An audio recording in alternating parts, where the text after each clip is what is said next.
Welcome back to Future Minds, lecture number 5 of control structure.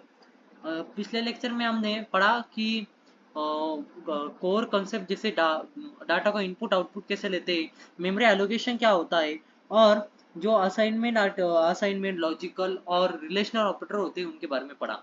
और भी कोई operator होते हैं पर उसकी बात हम आने वाले लेक्चर में करेंगे। और आज के टॉपिक पर आते हैं जिसका नाम है कंट्रोल स्ट्रक्चर। अब what is control structure? Control structure controls the flow of execution of program, and it's the roadmap your code. ये एक फ्लो होता है एग्जीक्यूशन का और एक रोड मैप भी होता है। ये क्या डिसाइड करता है which statement execute first, which statement how many times, मतलब कौन सी स्टेटमेंट कितने टाइम एग्जीक्यूट होगी और कब एग्जीक्यूट होगी, ये डिसाइड करने के लिए कंट्रोल स्ट्रक्चर होता है। अब कंट्रोल स्ट्रक्चर के बेसिकली दो टाइप आते हैं। एक कंडीशनल, जो कि हम पार्ट 2 में देखने वाले हैं, इस लेक्चर के पार्ट 2 में देखने वाले हैं कंडीशनल को। और आज हम पढ़ने वाले इटरेटिव। इटरेटिव यानी कोई भी स्टेटमेंट जब बार बार एग्जीक्यूट होता है तो हम उसको इटरेटिव स्टेटमेंट कहते हैं या उसको बार बार होना कहते हैं। ठीक है। अब इटरेटिव कंट्रोल स्ट्रक्चर में टॉपिक आता है लूप। लूप यानी फॉर एग्जांपल, मैं एग्जांपल देता हूँ आपको। मुझे करना है 5,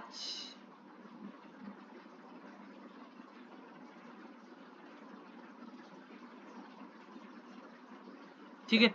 अब मुझे क्या करना है, 5 बार वेलकम टू फ्यूचर माइंड लिखना है। फॉर एग्जांपल, मुझे टास्क दिया गया है वेलकम टू फ्यूचर माइंड, मुझे 5 बार यहाँ पे लिखना है। बहुत आसान है। मैं क्या करूंगा, यहाँ पे जाऊंगा, लिखूंगा प्रिंटफ,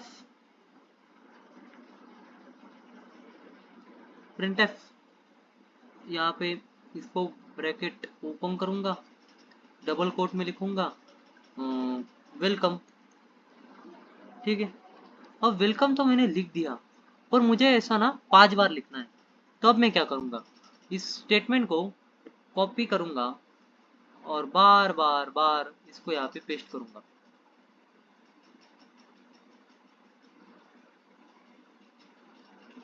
देखिए, 5 बार करना था तो मैंने इसको 5 बार प्रिंट करवा लिया।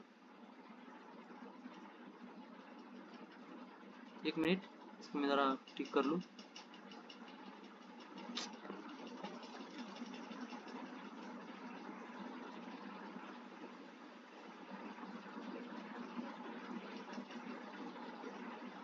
ठीक है। अगर मैं इस प्रोग्राम को रन करूँ तो आउटपुट क्या आएगा, 5 बार वेलकम आएगा। अब इस सबको अगली लाइन में लाने के लिए हम इस्तेमाल करते हैं बैकस्लैश n। यानी कि अगर मुझे इंटर मारना है, आगे आगे वाले लाइन पर कोई भी कंटेंट लाना है, तो उसके लिए मैं यूज करता हूँ बैकस्लैश n का। देखिए जैसे कि वो हाईलाइटेड है बैकस्लैश n। अब ये बैकस्लैश n कोई भी कंटेंट को अगले लाइन में लाएगा। ठीक है। अब ये वेलकम वेलकम वेलकम ऐसे 5 बार लिख के आ गया। पर मुझे टास्क दिया किसी ने कि इसको 100 बार लिखो, इसको 100 बार। क्या मैं 100 बार कॉपी पेस्ट करूंगा? तो आंसर है नहीं। मेरे वहां पे कंसेप्ट में यूज करूंगा लूप की। यानी कि लूप यूज किए जाते हैं कोई भी कोड का ब्लॉक हो, यानी कि 3 लाइन का कोड हो, इसे मुझे 100 बार एग्जीक्यूट करना है तो मैं इसको रिपीटेडली एग्जीक्यूट कर सकता हूँ यूजिंग द लूप। मैं लूप की मदद से इसको एग्जीक्यूट कर सकता हूँ। इसकी इंपॉर्टेंस क्या होगी, ये क्या करता है, रिड्यूस करता है कोड को। रिपीटेटिव कोड है ना, अगर मैं 100 बार प्रिंटअप लिखूंगा और उसके अलावा एक बार प्रिंटअप लिखूंगा, उससे मेरा इंटरव्यू स्टेटमेंट में उससे मेरा काम हो जाएगा। तो ये क्या करेगा, कोड को रिड्यूस करेगा, कोड को अच्छे फॉर्मेट में रिड्यूस करेगा। और उसके बाद ये जो मेमोरी सेव करेगा, यानी कि मेमोरी की बचत होगी इसमें अंदर। और मैं कोड मॉड्यूलर यानी कि अच्छा कोड मिलेगा हमें। ये बेस्ट प्रैक्टिस है कोडिंग की। ठीक है। आगे बढ़ते हैं। अब कुछ 3 टाइप के जो होते हैं लूप स्टेटमेंट होते हैं या लूप होते हैं या इटरेटिव स्टेटमेंट होते हैं सी प्रोग्रामिंग में।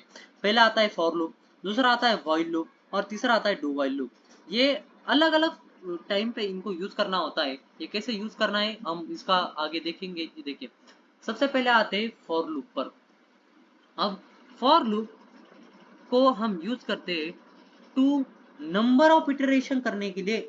मुझे बोला है 100 नंबर ऑफ इटरेशन करना है, मुझे यहाँ पे डिफिनेट नंबर पता है, तो मैं इस बार क्या करूंगा, उस तब मैं फॉर लूप का इस्तेमाल करूंगा। यानी कि मुझे पता है कि कितने बार करना है काम, उस वक्त मैं क्या करूंगा, फॉर लूप का इस्तेमाल करूंगा।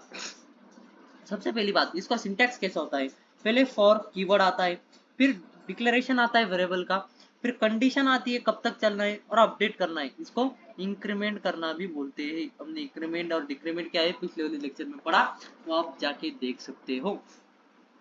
ठीक है, अब इसका एग्जांपल देख लेते हैं। यहाँ पे देखिए, यहाँ पे फॉर लूप में क्या प्रिंट कर रहा है, हैशटैग इंक्लूड stdio.h यहाँ पे रह चुका है।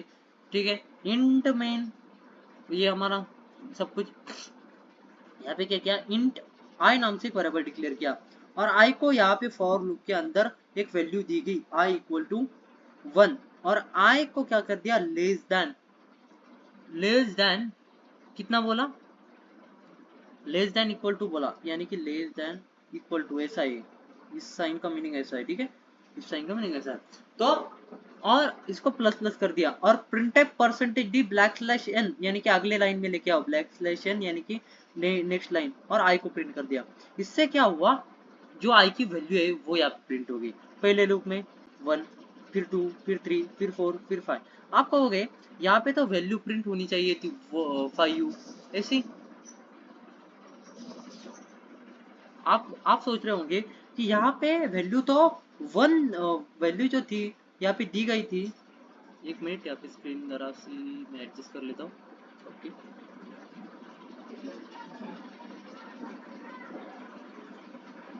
यहाँ पे आप कहोगे यहाँ पे तो वैल्यू जो है वो आई के लिए डिसाइड की गई थी 1, और 1 से 5 लेकर कैसे प्रिंट हुआ, तो इसको हम फ्लो समझते हैं, इसको ड्राई रन करते हैं, इस कोड को क्या करते हैं, ड्राई रन करते हैं।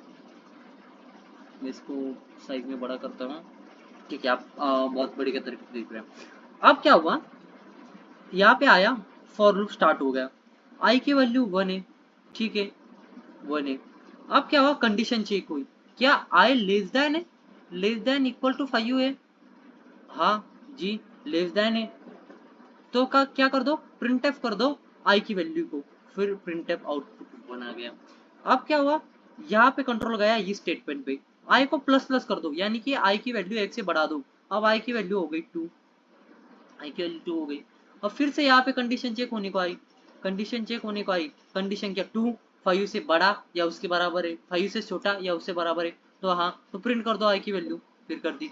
फिर ऐसे ही आई की वैल्यू बढ़ गई, 3 हो गई, फिर से कंडीशन चेक हुई, फिर यहाँ पे प्रिंट हो गया, फिर से कंडीशन चेक हुई, फिर से बढ़ाया गया, फिर यहाँ पे, और यहाँ पे 5 आ गया। पर अब ये 5 प्रिंट करने के बाद अब आई की वैल्यू हो गई 6, आई की वैल्यू 6 हो गई, कंडीशन चेक करने आया, 6 is less than equal to 5, answer आया नो, तो ये लूप स्टॉप होना बंद हो गया और अगले रिटर्न स्टेटमेंट पे एग्जीक्यूट हो गया। इस प्रकार फ्लो चलता है फॉर लूप में। ठीक है, आगे बढ़ते हैं, हमने एग्जांपल देख लिया। अब इस प्रॉब्लम को हम फॉर लूप के साथ कैसे सॉल्व करेंगे ये देखते हैं। ठीक है, अगर मुझे प्रिंट करना है कोई भी 5 टाइम्स, मुझे क्या करना है, प्रिंट करना है फ्यूचर वेलकम। ठीक है, तो मैं उस वक्त कैसे लिखूंगा, फॉर कीवर्ड आ गया मेरा, आप कहोगे यहाँ पे, और यहाँ पे मैं इंट वेरिएबल का डिक्लेरेशन करूंगा आई, मैं वेरिएबल को वैल्यू दूंगा 1 दूंगा।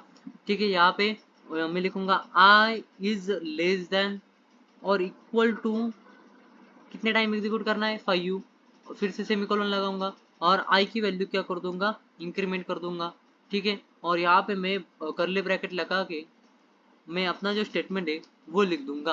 अब जादू देखिए, काम तो वही हुआ जो मैं पहले काम कर रहा था, काम तो वही हुआ, पर अब हमने 5 लाइन का कोड न लिखते हुए सिर्फ 3 लाइन के कोड में वही काम किया। यही होता है लूप का मैजिक, यही इसीलिए लूप को इस्तेमाल किया जाता है। ठीक है, फॉर लूप आपको समझ में आ गया होगा। तो बात करते हैं अब व्हाइल लूप की। तो व्हाइल लूप यूज किया जाता है जब बिफोर एग्जीक्यूशन, अब जो हमारी कंडीशन है, हमको वो कंडीशन को बिफोर एग्जीक्यूशन चेक करवा कर वो काम करवाना है, उस वक्त हम व्हाइल लूप का इस्तेमाल करेंगे। कोई ज्यादा डिफरेंस नहीं है व्हाइल लूप और फॉर लूप में, बेसिकली दोनों सेम है, बस माइनर से डिफरेंट है, हम वो देख लेंगे। यहाँ पे देखिए, यहाँ पे ये कोड है 1 to 5 ही प्रिंट कर रहा है यहाँ पे भी, पर व्हाइल लूप से प्रिंट कर रहा है, ठीक है। अब व्हाइल लूप में इंट आई इक्वल टू 1, यानी कि पहले मतलब व्हाइल लूप स्टेटमेंट शुरू होने से पहले हम क्या करते हैं, इंक्रीमेंट करते हैं। फॉर में हम वो ब्रैकेट में करते थे, यहाँ पे वैसा नहीं है। यहाँ पे कंडीशन दी जाती है, या हम कंडीशन यहाँ पे देते हैं सेमीकोलन लगा के, ठीक है। फिर क्या होता है, जो स्टेटमेंट हमें एग्जीक्यूट करना है वो होता है, ठीक है। और उसके बाद इंक्रीमेंट होता है, जब हम यहाँ पे इंक्रीमेंट करते थे यहाँ पे लास्ट में, और यहाँ पे हमारा फॉर लूप स्टार्ट होता था। ये कुछ कहानी थी फॉर लूप की, पर यहाँ पे हमने व्हाइल लूप में देखा इसको, ठीक है। एक बार मैं स्क्रीन को अच्छे से कर लेता हूँ, ठीक है। अब इसका फ्लो देख लेते हैं, अब इसको ड्राई रन करके देखते हैं। देखिए पहले i इक्वल टू 1 था, मैं i की वैल्यू यहाँ पे 1 लिखता हूँ, ठीक है।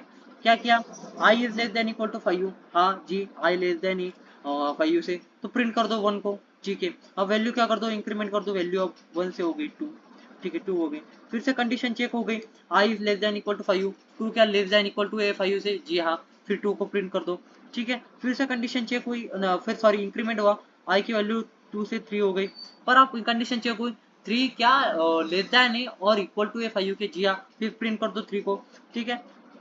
अब इंक्रीमेंट कर दो, 3 से वैल्यू हो जाएगी 4, अब 4 वैल्यू हो गई, फिर से कंडीशन चेक होगी, क्या 4 या i less than equal to 5 है, जी हाँ, तो फिर i को प्रिंट कर दो, i की वैल्यू 4 है तो 4 यहाँ पे प्रिंट हो गई। फिर क्या होगा, फिर से इंक्रीमेंट होगा, 4 की वैल्यू मतलब i की वैल्यू 5 हो जाएगी 4 से। अब 5 कंडीशन चेक होगी, क्या 5 लेस देन इक्वल टू 5 है, अब लेस देन तो नहीं है पर इक्वल टू 5 है, इसलिए क्या कर दो, इसको भी प्रिंट कर दो।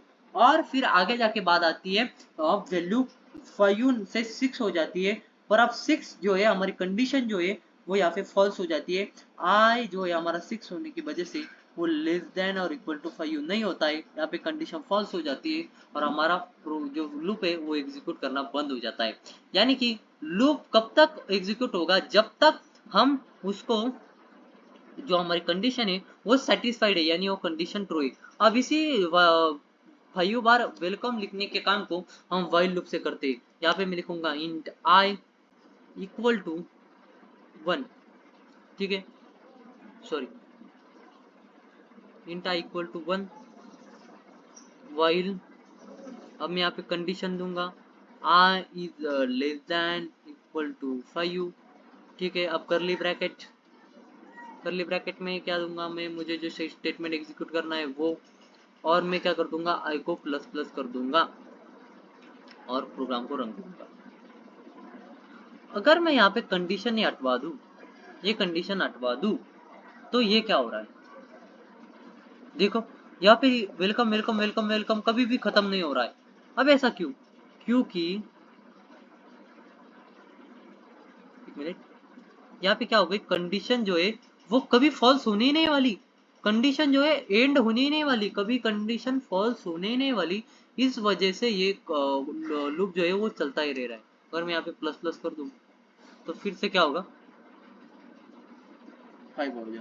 अब जो प्रॉब्लम देखी हमने कि अगर कंडीशन मैं यहाँ पे इंक्रीमेंट या डिक्रीमेंट लगाना भूल जाता हूँ, तो उस दौरान जो व्हाइल लूप है वो कभी स्टॉप होता ही नहीं है, वो अनलिमिटेड टाइम, अनडिफाइंड टाइम चलता ही रहता है। ऐसा क्यों, क्योंकि यहाँ पे अगर ये स्टेटमेंट नहीं होगा तो क्या होगा, आई की वैल्यू कभी भी 1 से आगे जाएगी नहीं, 1 से आगे बढ़ेगी ही नहीं। तो आई की वैल्यू अगर बढ़ेगी ही नहीं तो कभी कंडीशन फॉल्स होगी ही नहीं, अगर कभी कंडीशन फॉल्स होगी ही नहीं तो कभी व्हाइल लूप रुकेगा ही नहीं। इसलिए आपको वो स्टेटमेंट लिखने के बाद इंक्रीमेंट या डिक्रीमेंट करना बहुत जरूरी होता है। आगे बढ़ते हैं आगे वाले टॉपिक में। अब आता है डू व्हाइल लूप की बारी। अब हमने व्हाइल पढ़ा, डू व्हाइल लूप पढ़ा। अब यहाँ पे जरा सी अलग सी कहानी है। व्हाइल लूप क्या करता था, पहले कंडीशन चेक करता था, फिर उसके बाद वो क्या एग्जीक्यूट करता था। पर यहाँ पे क्या होगा, पहले जो स्टेटमेंट है वो एग्जीक्यूट होगा और फिर जाके कंडीशन चेक होगी, और ये अगर कंडीशन फॉल्स हुई, या अगर कंडीशन फॉल्स हुई तो एटलीस्ट 1 टाइम तो एग्जीक्यूट करेगा ही करेगा। आगे बढ़ते हैं, इसका एग्जांपल देखते हैं। अगर मुझे लिखना है कुछ इस प्रकार, यहाँ पे मेरा इंट आई हो गया, डू करो, प्रिंट एफ कर दो आई प्लस प्लस, और एक कंडीशन हो गई, और ये 1 to 5 चेक कर लिया यहाँ पे। ठीक है, ये यहाँ तक समझ में आ गया आपको? ठीक है, ठीक है। अब देखिए यहाँ पे क्या हुआ, कंडीशन इसके एग्जीक्यूट करने के बाद यहाँ पे जो है कंडीशन एग्जीक्यूट हुई, कंडीशन चेक की गई। अगर मैं यहाँ पे लिखूँ कोड पे, अगर आते हैं हम, जस्ट मिनट,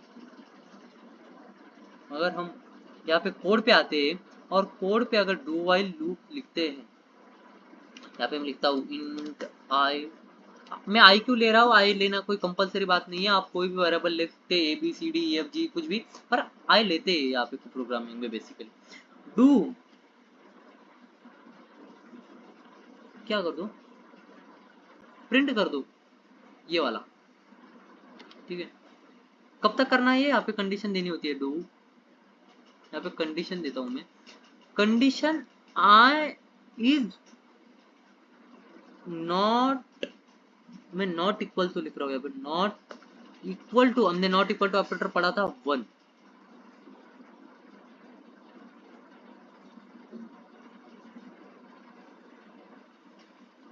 या ऐसे नहीं, यहाँ पे कंडीशन देते आई इज लेस देन 1 देते, यानी कि आई जो है लेस देन 1 होना चाहिए। यहाँ पे ऑपरेटर कर दो, ओके। अब उस हिसाब से देखा जाए तो ये कंडीशन फॉल्स है, आई इक्वल टू 1 है, 1 से कम नहीं है, पर ये स्टेटमेंट फिर भी एक बार एग्जीक्यूट होगा। क्यों? क्योंकि हमने अभी अभी पढ़ा कि अगर स्टेट जो हमारी कंडीशन है अगर वो फॉल्स भी हुई तो while loop, do while loop एक बार तो एग्जीक्यूट होता ही है, होता ही है। ठीक है, आगे बढ़ते हैं, अब डिफरेंस समझ लेते हैं। अब यहाँ पे इटरेशन जो होती है वो कितनी होगी ये यहाँ पे हमें पता होता है, और इन दोनों लूप में पता नहीं होता है। फॉर लूप में पता होता है, वाइल और डू वाइल लूप में पता नहीं होता है। कंडीशन पहले चेक की जाती है फॉर लूप में, और टॉप में चेक की जाती है वाइल लूप में, पर बॉटम में चेक की जाती है डू वाइल लूप में। ये डिफरेंस हो गया। एग्जीक्यूशन अगर कंडीशन फॉल्स हुई तो 0 और मोर टाइम हो सकती है, और ये भी 0 और मोर टाइम, पर डू वाइल लूप की एटलीस्ट 1 टाइम होगी ही अगर कंडीशन फॉल्स भी हुई तो। ठीक है, अब बात करते हैं एडवांटेजेस ऑफ लूप की, यानी कि लूप हम किस वजह से, किस लिए इस्तेमाल करते हैं। तो सबसे पहले जो हमारे लूप है वो रिड्यूस करते हैं हमारी कोड की लेंथ को। आपने देखा जो 5 लाइन का कोड में लिख रहा था उसको 2 लाइन में मैं फिनिश कर सकता हूँ। तो ये क्या कर रहा है, मेरा कोड जो है रिड्यूस कर रहा है, इंप्रूव कर रहा है मेरी इफिशियंसी कोड की, सेव कर रहा है डेवलपमेंट टाइम को, यानी मेरा टाइम सेव कर रहा है, और मॉड्यूलर कोड हो रहा है। ये होता है एक लूप को इस्तेमाल करने के फायदे। अब आपको होमवर्क दिया जाता है, आपका टास्क है पहला कि आपको प्रिंट करना है 1 to 10 यूजिंग तीनों, मतलब 1 to 10 नंबर, हमने 1 to 5 तो लिखे है, पर 1 to 10 आपको प्रिंट करना है यूजिंग तीनों लूप। आपको इवन नंबर प्रिंट करने हैं, यहाँ पे कंडीशन देनी होगी कुछ, यहाँ पे व्हाइल लूप आपको इस्तेमाल करना पड़ेगा। ठीक है, मैं आपको हिंट दे रहा हूँ, यहाँ पे व्हाइल लूप इस्तेमाल करना पड़ेगा, यहाँ पे कंडीशन देनी पड़ेगी। व्हाइल लूप की कंडीशन हमने लेक्चर, इवन नंबर की कंडीशन हमने लेक्चर नंबर 2 या 3 में पढ़ी थी। ठीक है, याद करो। और आपको मल्टीप्लिकेशन टेबल भी प्रिंट करना है 5 का, ये आपका होमवर्क हो गया। Thank you for watching practice में लॉजिक स्ट्रॉन्ग, आज का ये कोट है, और मिलते हैं अगले लेक्चर में। Thank you.